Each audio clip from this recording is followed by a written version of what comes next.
Allahumma salli wa sallim wa barik ala Muhammad wa ala alihi wa ashabihi wa man ihtadaw bihudahu ila yaumiddin, amma ba'd. Allahumma inna nas'aluka khaira ma fi hadhihi al-laila wa khaira ma ba'daha, wa na'udzu bika min syarri ma fi hadhihi al-laila wa syarri ma ba'daha. Allahumma taqabbal minna siyamana wa qiyamana wa ruku'ana wa sujudana wa tilawatana wa sadaqatana wa sholih a'malina mutirna bifadlillahi wa birahmatihi. Jamaah dirahmati Allah, alhamdulillah, dalam suasana yang cukup dingin ini Allah Subhanahu wa taala menurunkan kuasanya dengan hujan yang cukup lebat di beberapa daerah, di beberapa tempat dan titik.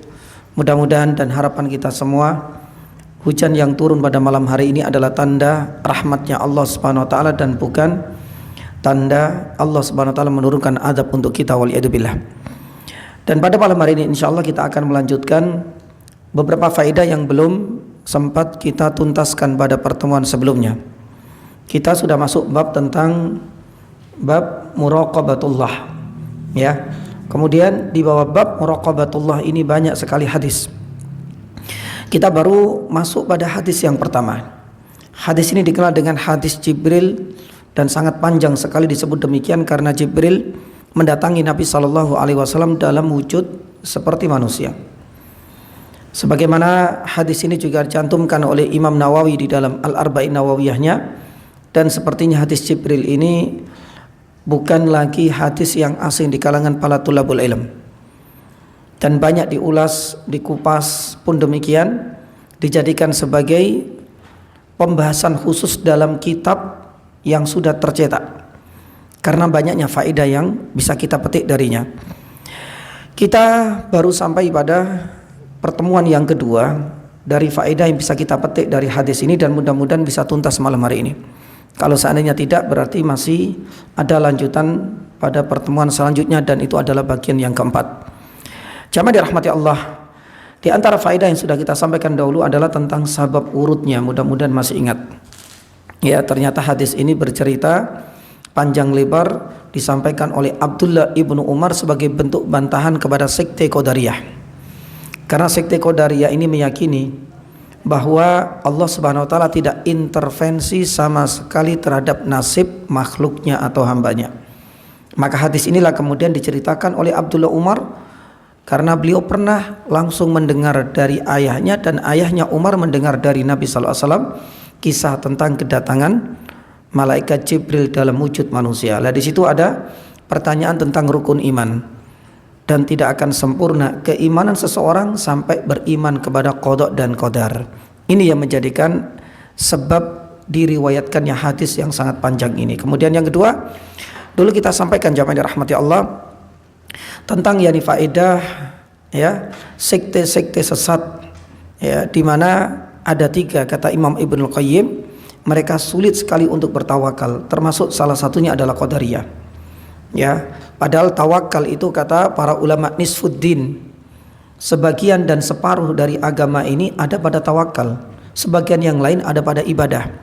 Makanya Allah Subhanahu wa taala menggabungkan ya ibadah dan separuhnya tawakal dalam ayat yang setiap hari kita baca di dalam salat. Tergabung dalam satu ayat, iyyaka na'budu wa iyyaka nasta'in. Hanya kepada engkau kami menyembah. Ibadah kepada Allah Subhanahu wa taala ini adalah separuh dari agama, enggak akan sempurna tanpa iyyaka nasta'in. Kita harus benar-benar meminta maunah, pertolongan kepada Allah Subhanahu wa taala. Maka ini adalah bagian dari bentuk apa? Tawakal, jamaah. Maka orang yang selalu mengklaim bahwa Allah tidak punya kontribusi, tidak intervensi, dan tidak bisa mencampuri urusan hambanya, ya, termasuk di antara Qadariyah, kata Imam Ibnu Qayyim, sekte ini susah dan sulit sekali bertawakal. Bagaimana tidak? Lawang dia sudah tidak percaya Allah itu mampu, ya, bahkan menganggap manusia sendiri yang menciptakan nasibnya. Maka orang-orang seperti ini, kata Imam Ibnu Qayyim, sulit sekali bertawakal. Padahal salah satu di antara bukti tawakal harus bersandar kepada siapa? Kepada Allah. Sedangkan ia tidak. Dia bersandar kepada hasil dari kerja keringat tangannya sendiri. Kemudian yang ketiga dulu kita sampaikan jamaah rahmati Allah mengenai adab. Adab di dalam talabul ilm yang bisa kita petik dari kedatangan malaikat Jibril. Ya, begitu banyak yang bisa kita dapatkan, termasuk dekatnya ya orang yang bermajelis ilmu dengan muhadirnya atau penceramahnya, dengan ustadznya, dengan syekhnya. Sebagaimana ya malaikat Jibril langsung mendekati, bahkan menempelkan apa? Ya, lututnya dengan lutut Nabi sallallahu alaihi wasallam dan meletakkan tangan malaikat Jibril di atas pahanya Nabi sallallahu alaihi wasallam. Termasuk yang di antaranya juga harus melihat dan memperhatikan penampilan sekaligus juga perilaku yang baik sebagai thalabul ilm, dan ini juga sifat yang harus menghiasi para duat, yakni para ustadz, para kiai, para mubaligh yakni juga. Ya, dan banyak di antara faedah-faedah yang bisa kita petik dari adab-adab di dalam kita menimba ilmu dari hadis Jibril ini. Kemudian yang keempat dulu kita sampaikan bahwa ya haramnya, kata para ulama mengatakan haramnya bagi kita untuk memanggil Nabi sallallahu alaihi wasallam dengan nama aslinya. Ya, padahal ini sepertinya bertolak belakang dengan realita yang ada di dalam hadis. Karena sejatinya Jibril alaihissalam malah memanggil Nabi sallallahu alaihi wasallam dengan nama aslinya, ya Muhammad. Kata para ulama ini adalah pengecualian. Karena perbuatan malaikat ya itu atas perintah Allah Subhanahu wa taala. Kenapa bagi kita terlarang dan hukumnya haram, kata para ulama, kita memanggil Nabi sallallahu alaihi wasallam dengan ya Muhammad? Ya, karena hal ini dasarkan pada jumlah begitu banyaknya ayat yang ada di dalam Al-Quran, di mana dalam konteks memanggil atau panggilan atau nida dalam bahasa Arab, Allah tak pernah memanggil Nabi sallallahu alaihi wasallam di dalam Al-Quran dengan namanya. Selalu memanggil dengan ya gelar yang begitu mulia dan agung yang melekat pada diri Rasul. Entah dengan ya ayyuhar rasulu balligh ma unzila ilaik, atau dengan ya ayyuhan nabiyyu inna arsalnaka bil haqqi basyira wa nadhira. Kadang dengan ar-rasul, kadang dengan an-nabi. Ya, adapun nama Muhammad memang disebut di dalam Al-Qur'an tapi tidak dalam konteks dipanggil, akan tetapi dalam konteks memberikan informasi atau kabar. Kalau seperti itu banyak kita jumpai Muhammadur Rasulullah. Ya, kemudian di dalam ayat yang lain Allah berfirman dalam surat Al-Ahzab, maka Muhammadun aba hatimi rijalikum, tapi tidak dalam konteks panggilan. Apakah ini berlaku untuk para nabi yang lain? Ternyata tidak. Hanya berlaku untuk Rasulullah. Ya, begitu mulianya Allah Subhanahu wa taala ya memuliakan orang yang paling dekat dengannya, yaitu Nabi sallallahu alaihi wasallam, sampai tidak dipanggil dengan namanya. Ya, ini kontras sekali dengan para nabi. Para nabi yang lain, ya Adamuskun anta wa Zuljan, langsung disebut nama. Ya Ibrahimu a'rid an hada. Ya Musa, yani juga ya ini istafaituka bi risalati wa bi kalami dalam surat Al-A'raf. Pun demikian dengan ya Isa, ini mutawafika wa rafi'uka, ketika Nabi Isa diangkat oleh Allah kemana? Ke langit. Ya Nuhu bit bisalamina barakatin alaika wa ala mamimam ma'ak. Semuanya dipanggil para nabi dengan namanya, tapi khusus untuk Nabi sallallahu alaihi wasallam dipanggil dengan gelar yang mulia. Maka para ulama mengambil kesimpulan, inilah bukti bahwasanya haram hukumnya bagi kita untuk memanggil Nabi kita Muhammad sallallahu alaihi wasallam dengan namanya. Ya, tapi dengan gelar, dan itu sudah berlaku semenjak Nabi sallallahu alaihi wasallam hidup di tengah-tengah para sahabat. Namun ada pengecualian. Yang sebagaimana kita sampaikan, yang pertama adalah malaikat Jibril, karena semuanya atas perintah Allah Subhanahu wa taala. Dan yang kedua, jamaah dirahmati Allah, itu adalah orang-orang Badui. Kalau orang-orang Badui ini sudah masuk pengecualian, ya, karena orang-orang Badui itu sudah lepas kontrol istilahnya, sudah biarkan mau ngomong apa, mau kencing di masjid, yani pun Nabi sallallahu alaihi wasallam sudah membiarkan, karena memang seperti itu. Ya, bukan karena keterbelakang mental, karena memang kultur dan budaya mereka, maaf, kurang beradab itu sangat mempengaruhi dalam kehidupan mereka. Maka oleh karena itu jamaah dirahmati Allah, ini termasuk pengecualian yang tidak bisa kita jadikan sebagai acuan yakni hukum. Adapun hari ini jamaah dirahmati Allah, kita akan lanjutkan sepertinya faedah yang kelima. Ya, di antara faedah yang kelima yang bisa kita petik dari hadis Jibril ini, ya, bahwa hadis Jibril ini disebut dengan ummul hadis, induknya seluruh hadis. Kalau kita ya mengenal atau pernah membaca, mengkalkulasi begitu banyaknya hadis-hadis yang diriwayatkan dari Nabi sallallahu alaihi wasallam, maka induknya itu ada di dalam hadis ini. Maka hadis Jibril ini disebut dengan ummul hadis. Ya, kalau pernah kita baca di dalam Al-Qur'an ada 114 surat. ada ummulnya. Ummul Quran surat apa? Surat Al-Fatihah.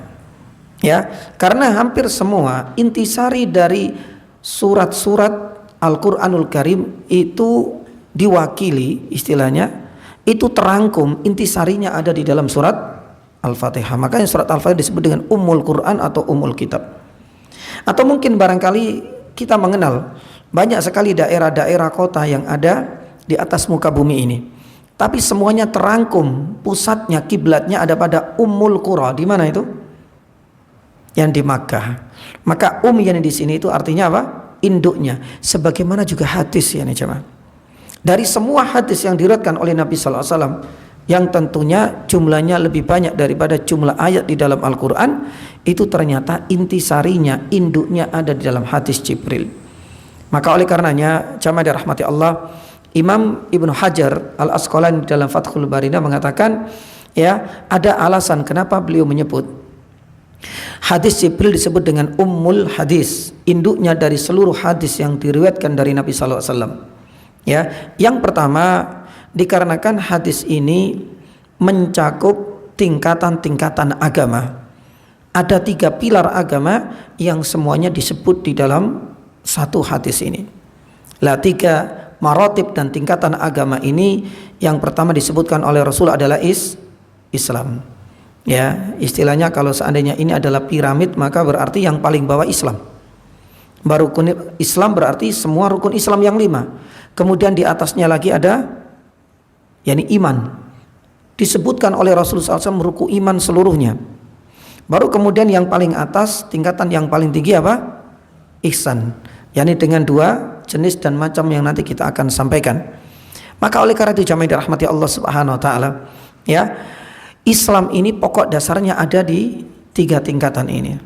Karena pembahasan Islam itu diibaratkan adalah, ya, representasi dari amalan-amalan dohir, kata Syekh Utsaimin rahimahullah taala. Ya, amalan dohir puncaknya ada di dalam rukun Islam yang 5 ini. Sedangkan tingkatan berikutnya iman, ya, itu diibaratkan adalah amalan-amalan batin.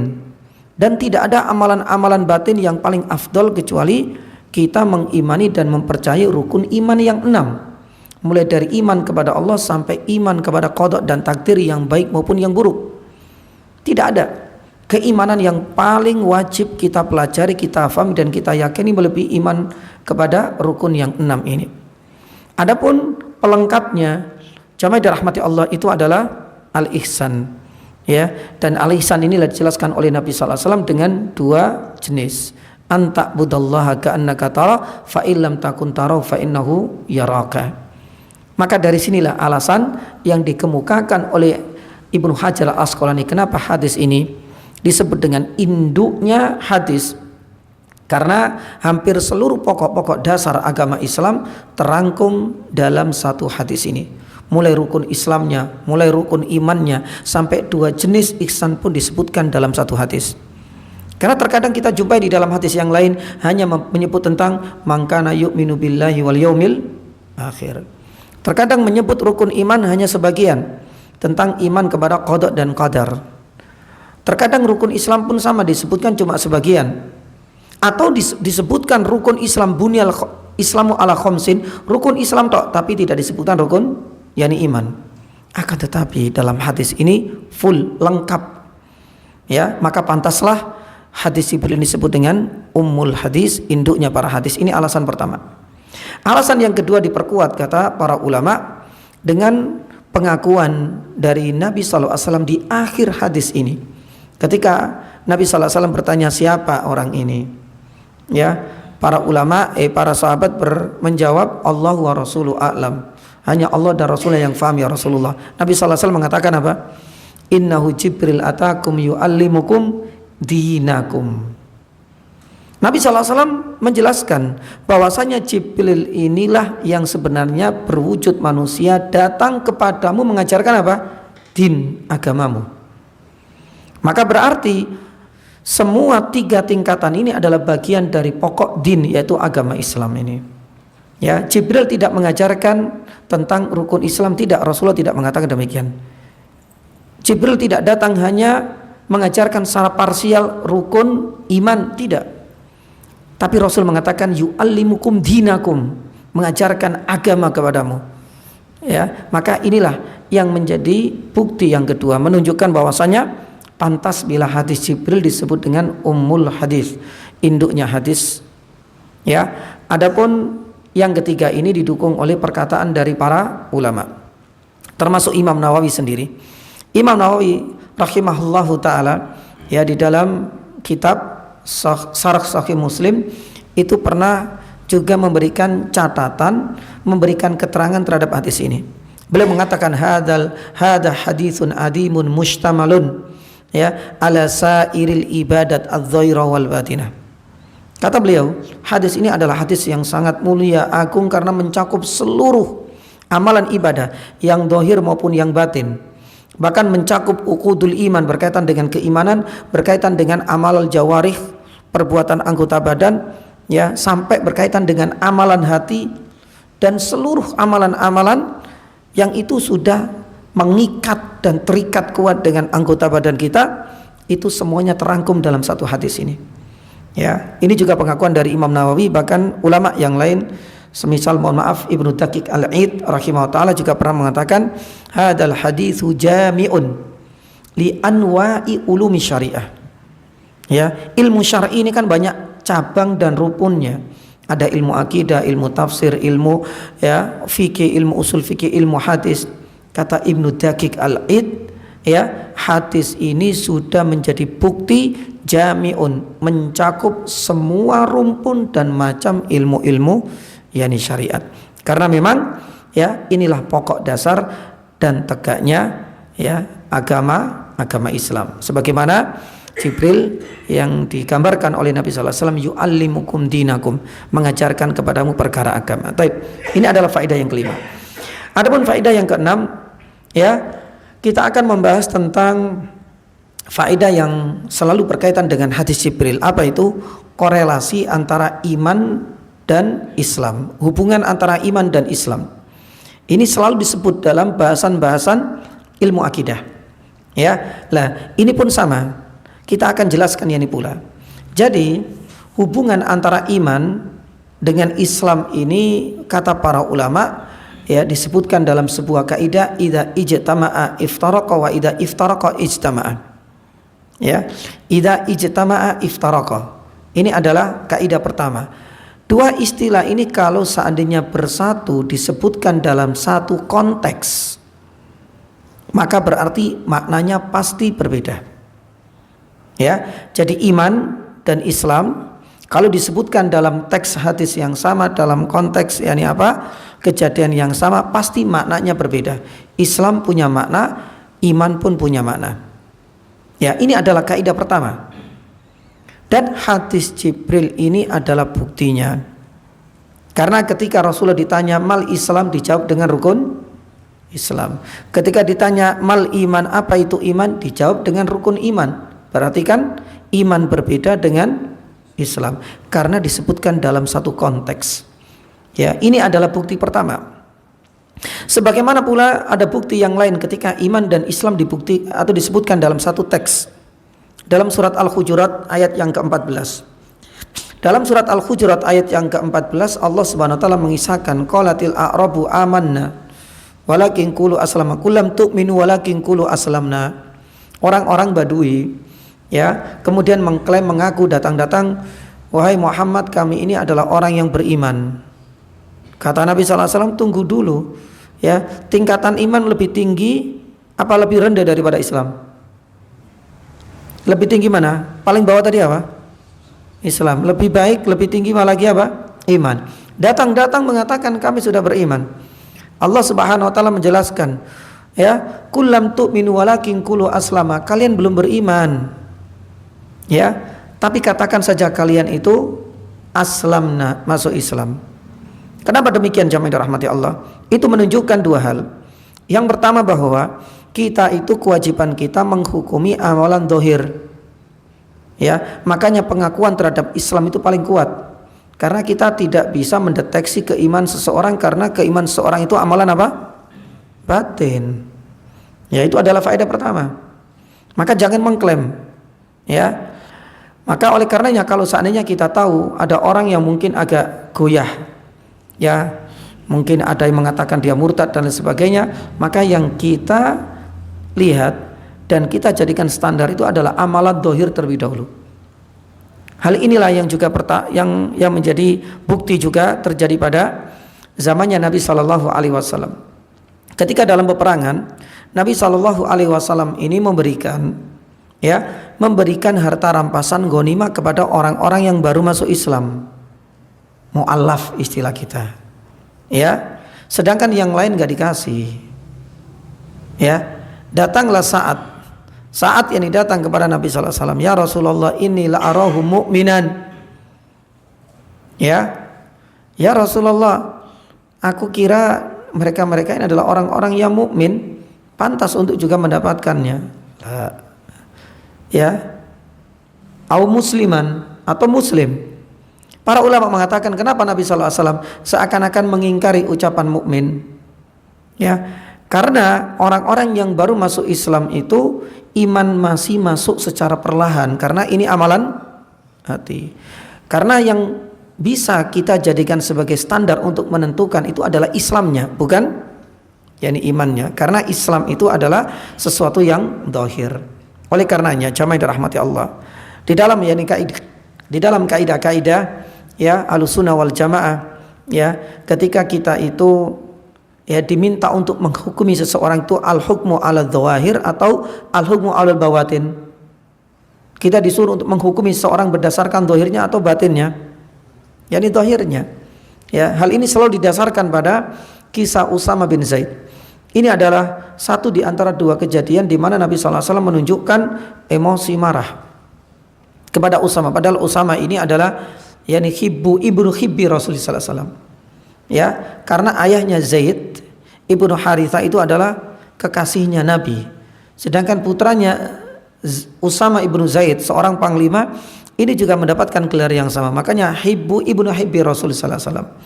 Ya, lah pada suatu hari dalam peperangan, insya Allah di antara para jamaah mungkin barangkali ada yang pernah membaca atau mendengar kisah ini. Ya, Usama ibnu Zaid ini ngejar ada orang kafir. Ya, endingnya ketika hampir dibunuh dia mengucapkan la ilaha illallah. Apa yang terjadi dengan Usama? Usama langsung membunuhnya. Ya, kisah ini singkatnya sampai ke telinganya Nabi sallallahu alaihi wasallam. Nabi sallallahu alaihi wasallam langsung marah. Ya, halla syaqaqta an qalbi. Apakah kita diperintahkan untuk membongkar, membedah dadanya biar kita tahu dia beriman atau enggak? Karena alasan dari Usama membunuh itu dia mengucapkan sebagai tameng saja.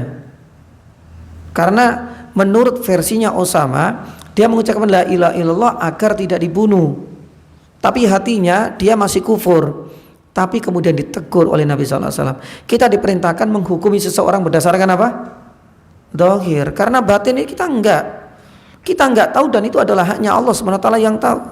Bahkan seandainya kata Rasulullah, apakah kemudian kita disuruh untuk membongkar sekali, membedah dadanya biar tahu apakah di dalam hatinya dia beriman atau enggak? Itu juga enggak mungkin. Bahkan seandainya mungkin dibedah pun kita enggak akan tahu apakah hatinya itu beriman ataukah tidak. Maka jamaah dirahmati Allah Subhanahu wa taala, intisarinya kita kembali kepada kisah ini. Datangnya orang Badu di dalam surat Al-Hujurat ayat ke-14. Kemudian ketika Sa'ad mengatakan ya Rasulullah dia mukmin, tapi Rasul mengatakan tidak, dia muslim karena baru masuk Islam.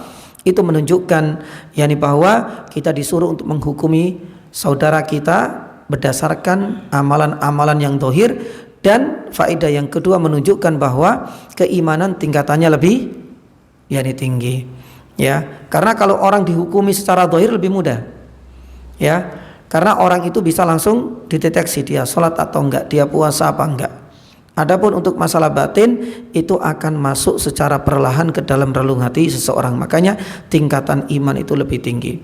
Lah jamaah dirahmati Allah, apa kaitan dua kisah ini dengan kaidah yang pertama, idza ijtama iftaraqa? Ketika dua lafaz disebutkan dalam teks yang sama berarti memiliki makna yang berbeda. Ya. Kemudian jamaah dirahmati Allah Subhanahu wa taala. Ya, di antara contoh yang lain di mana Nabi sallallahu alaihi wasallam pernah berdoa di dalam salat jenazah. Mungkin di antara kita ada yang pernah berdoa dengan doa seperti ini, karena doa di dalam sholat jenazah ini sangat banyak sekali riwayatnya. Ada beberapa riwayat tambahan. Nanti bisa merujuk kepada Ahkamul Janaiz yang ditulis oleh Syekh Albani rahimahullah taala, di situ kita akan dapatkan. Tapi paling tidak ada potongan doa. Allahumma man ahyaitahu.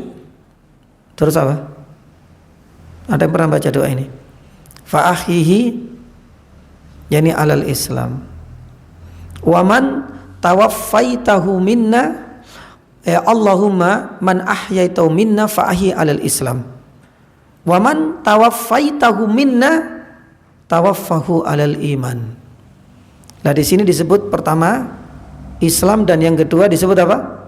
Iman. Dalam satu teks yang sama. Berarti maknanya berbeda. Para ulama menjelaskan, kenapa ketika kita berdoa, ya Allah, ya siapapun yang Engkau hidupkan di antara kita, maka hidupkanlah mereka di atas Islam. Itu terjemahnya dulu. Dan siapapun di antara kami yang Engkau wafatkan, maka wafatkan kita, yakni dengan keimanan. Kenapa Nabi SAW membedakan ketika hidup dengan Islam, ya, ketika kita matikan dengan iman? Ya, tentu faedah ini juga semakin memperkuat bahwasanya iman dan Islam bila disebutkan secara bersamaan maknanya berbeda. Tapi apa hikmah? Islam identik dengan kehidupan, sedangkan iman identik dengan kematian. Kenapa jemaah dirahmati Allah?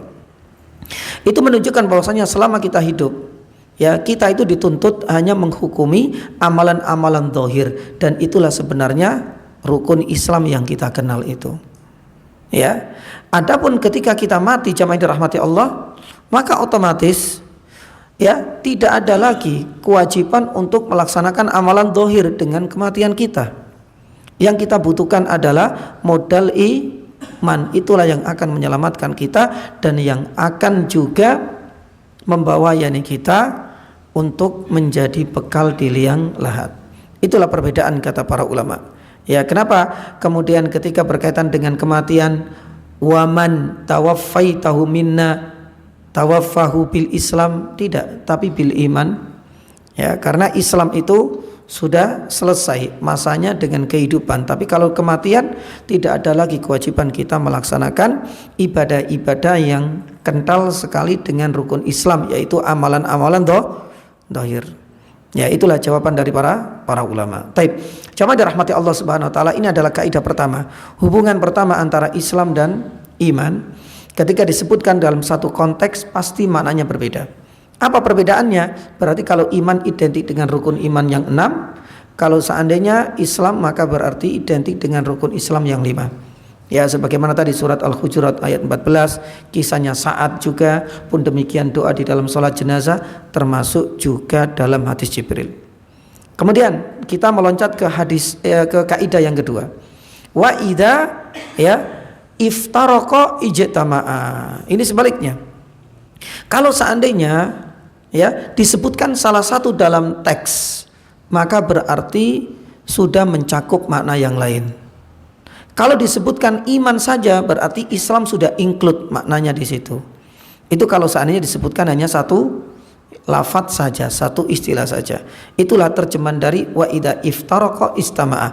Ketika disebutkan satu saja, maka berarti makna yang lain sudah include di dalam makna tersebut. Ya, salah satu contohnya apa jemaah dirahmati Allah? Salah satu contohnya dalam surat Yusuf ayat 101. Allah Subhanahu wa taala berfirman tentang doa di dalam surat Yusuf. Ya, permintaan tawaffani muslimau wa alhiqni bisalihin. Ketika disebut Islam maka berarti sudah include apa? Yani iman juga, seperti itu. Sebagaimana hadis Nabi SAW pernah bersabda, al muslimu man salimal muslimuna min lisanihi wa yadihi. Di sini hanya disebut satu tok, muslim. Pertanyaannya, apakah khusus untuk muslim saja?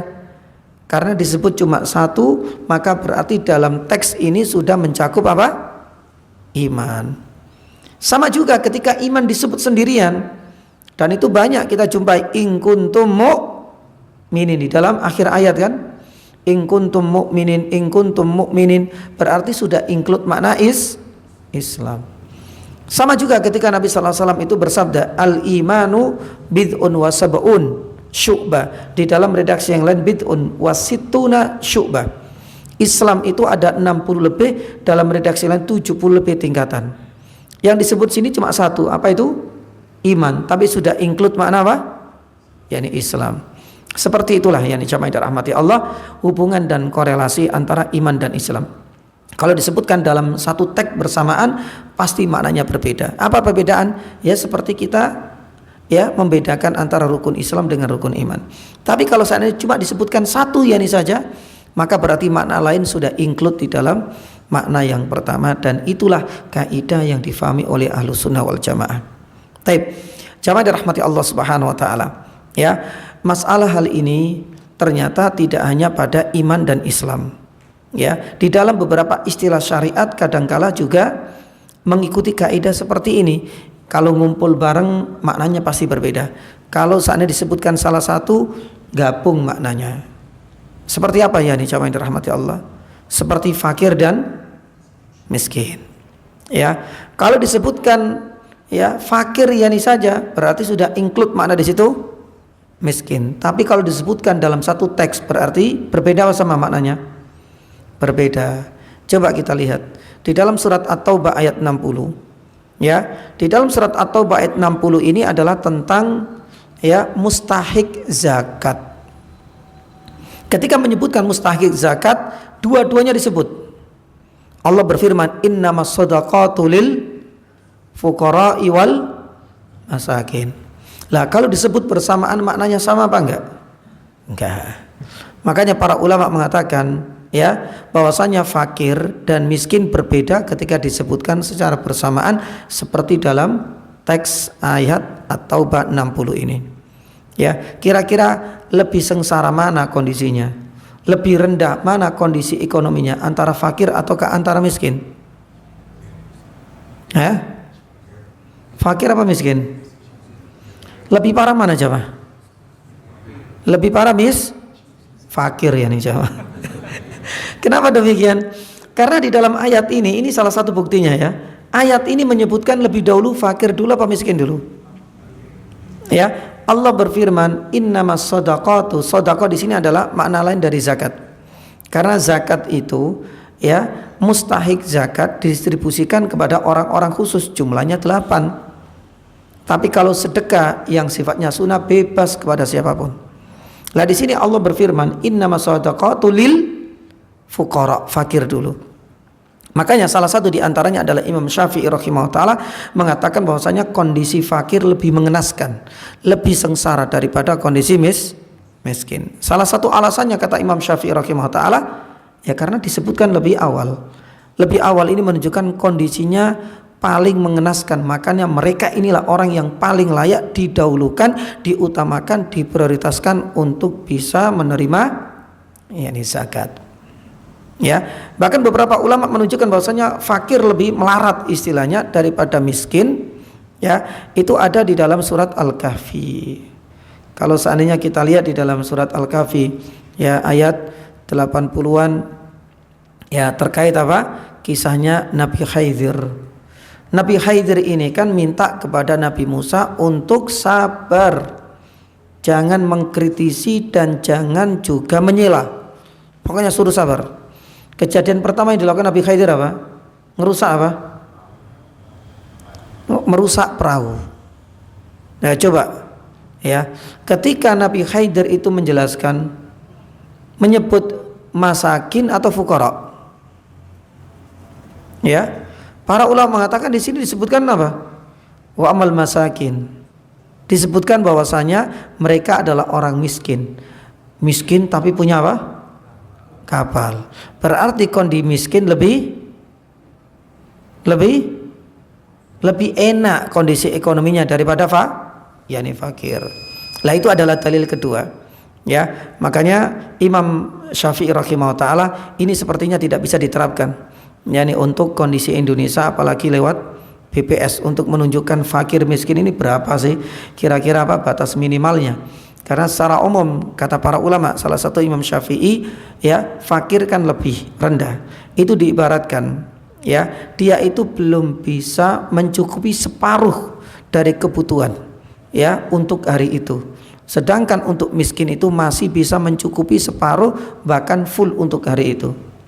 Ya, subhanallah. Nah, berarti kita ini insya Allah nggak fakir ya nggak miskin dalam ya konteks penjabaran fakir dan miskin menurut Imam yakni Syafi'i. Tapi kalau untuk Indonesia, kalau didasarkan UMR, ini lebih dari cukup ini Jawa. Karena gaji itu bisa untuk 1 hari apa setengah hari apa untuk 1 tahun, Pak. Ya kan lebih lah, ini itu 1 hari nggak mencukupi separuh dari 1 hari berarti fakir. Ya, mencukupi untuk separuhnya lebih maka berarti miskin. Subhanallah. Ya, berarti kita ini adalah orang-orang yang insya Allah kaya, berkecukupan insya Allah taala. Nanti kita lanjutkan setelah adzan. Baik, fadhal. Alhamdulillah. Alhamdulillahilladzi hadana li hada wa ma kunna linahtadiya laula an hadana Allah. Wa asyhadu an la ilaha illallah wa asyhadu anna Muhammadan abduhu wa rasuluh. Jamaah dirahmati Allah, terkait ya perbedaan antara iman dan Islam dengan kaidah idza iftaraqa istama wa idza iftaraqa idza istama iftaraqa wa idza iftaraqa istama, ini juga berlaku untuk ya istilah-istilah yang lain. Sebagaimana tadi salah satu contohnya adalah pertemuan antara dua istilah fakir dan miskin. Ketika disebutkan fakir dan miskin dalam konteks yang sama, berarti sudah include berarti maknanya berbeda. Kondisi fakir lebih mengenaskan. Tapi kalau disebutkan secara ya sendirian, ya misalnya di dalam sebuah hadis Nabi Shallallahu Alaihi Wasallam pernah bersabda, "Idza aratta ayyalina qalbuk." Kalau seandainya engkau ingin hatimu lebih lembut, ya, maka Nabi Shallallahu Alaihi Wasallam mengatakan lakukan 2 hal. Yang pertama itu adalah antut'im, yakni al-miskin. Nah di sini menyebutkan miskin. Ya, berilah makan kepada orang-orang miskin. Karena disebut miskin, maka otomatis include juga apa? Para fakir. Ya. Dan yang kedua, antamsah ra'sal yatim. Ya, sekiranya engkau bisa ngelus, ya, membelai kepala dan rambut anak yatim. Ya, tapi dengan penjiwaan, bukan hanya dikosok tok. Kayak hatiku sik keras ya. Berarti ada yang salah dengan sabda Rasul, tidak. Tapi dengan penjiwaan.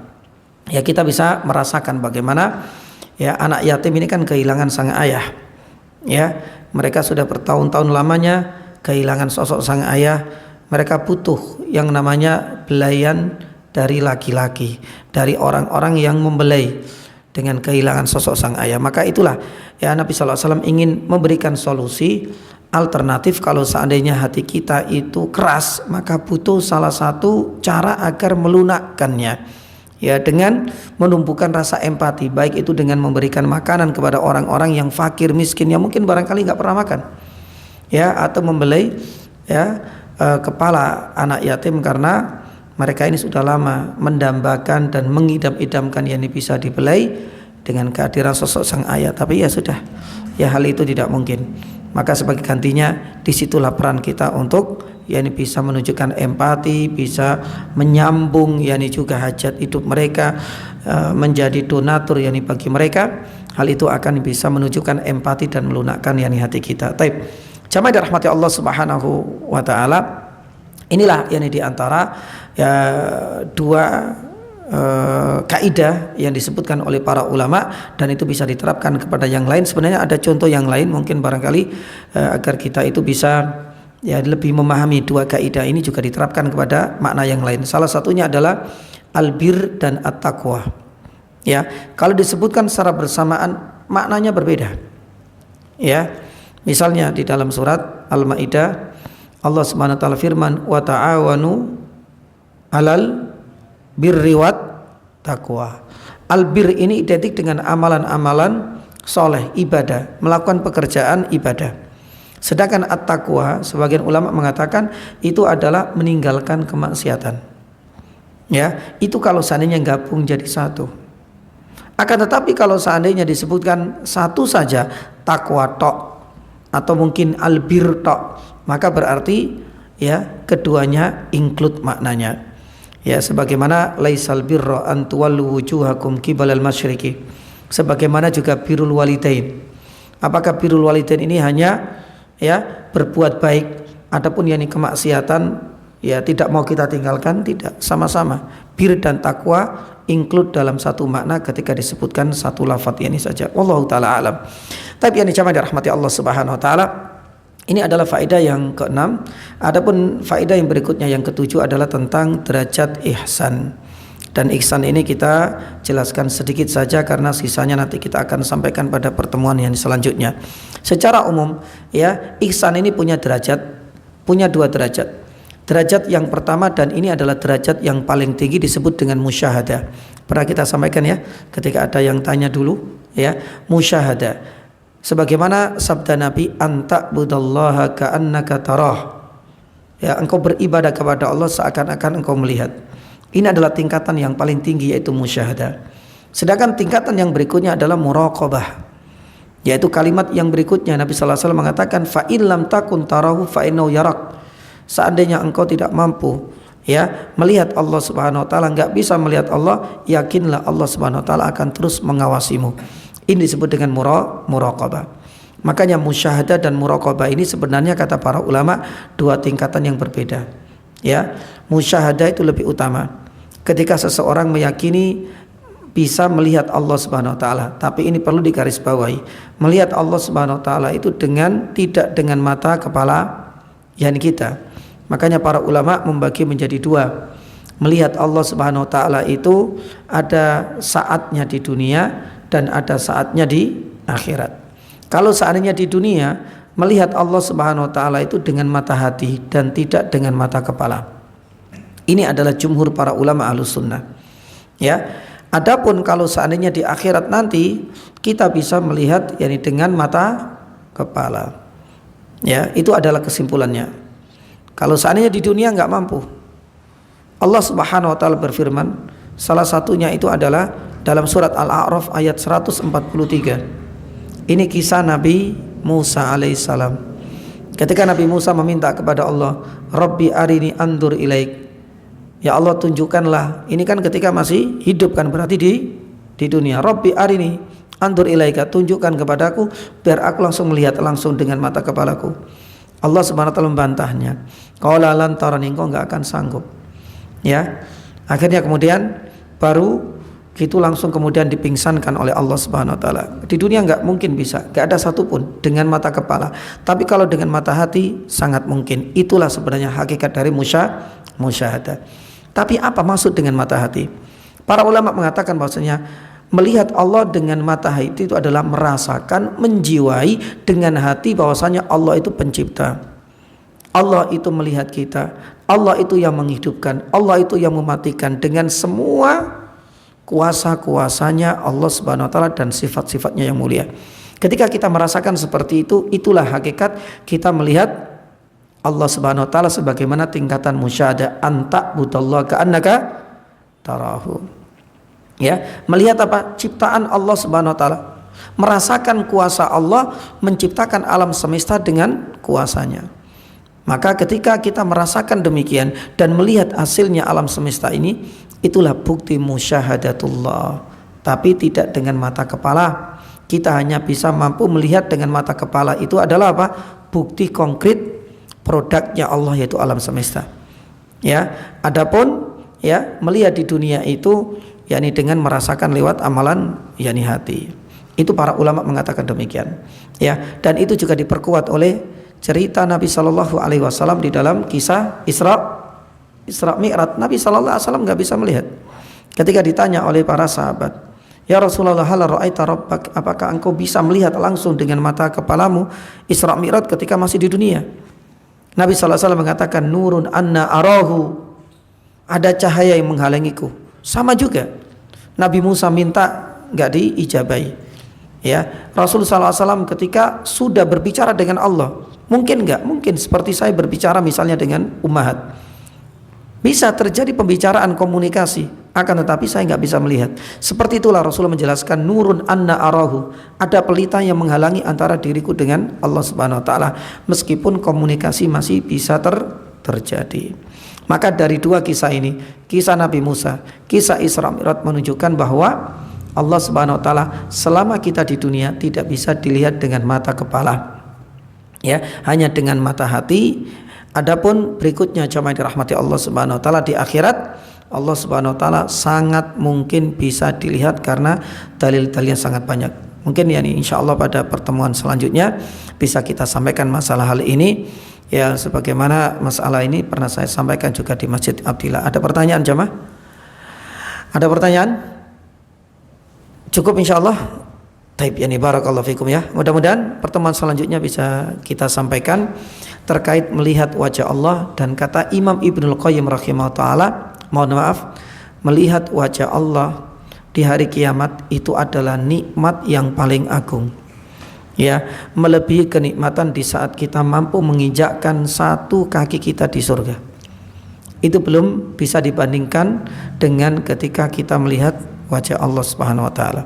Ya, apa saja bukti dan dalilnya insyaallah nanti kita akan sampaikan pada pertemuan selanjutnya. Sekaligus kita akan membahas muraqabah, yaitu tingkatan berikutnya. Musyahadah ini kan lebih tinggi, ya, sedangkan muraqabah, ya, itu lebih rendah. Dan seperti apa para ulama dahulu mendidik anak-anak mereka, ya, dengan sifat muraqabatullah, termasuk Luqman ketika mengajarkan muraqabatullah kepada putranya sebagaimana dalam surat Luqman. Insyaallah pertemuan berikutnya mudah-mudahan bisa kita tuntaskan sekaligus tanda-tanda apa? Kiamat. Karena Nabi sallallahu alaihi wasallam juga ditanya oleh malaikat Jibril, kapan terjadi hari kiamat? Hak prerogatif Allah. Tapi ketika apa tandanya? Di situ Nabi sallallahu alaihi wasallam menjelaskan sebagian. Ya, ini sebenarnya adalah kajian Sabtu pagi, ya. Di tempat ini itu sampai beberapa pekan membahas, tapi secara mendetail. Tapi pekan depan kita akan sebutkan secara, yakni garis besar ini saja, karena tanda besar secara umum dibagi menjadi dua, ada tanda besar dan ada tanda yakni kecil. Ya, semoga Allah mudahkan, ya, bisa kita selesaikan bagian yang keempat dan mudah-mudahan yang terakhir bisa kita tuntaskan, ya, pekan depan nyate ya Pak ya? Enggak ya? Itu masuk apa itu? Tasrik ya? Insyaallah. Jadi nggak tahu, kita lihat, ya, ini apakah nanti, ya, diganti dengan nyate nggak ada kajian, ataukah nanti ada kajian habis itu nyate bareng, saya nggak tahu. Nanti kita serahkan acaranya ke Pak Aan insyaallah, apakah libur atau enggak. Tapi demikian yang bisa kami sampaikan, semoga bermanfaat. Subhanallah, asyhadu alla ilaha illa anta, astaghfiruka wa atubu ilaik. Wassallallahu ala nabiyyina Muhammadin wa ala alihi wasallam. Assalamualaikum warahmatullahi wabarakatuh.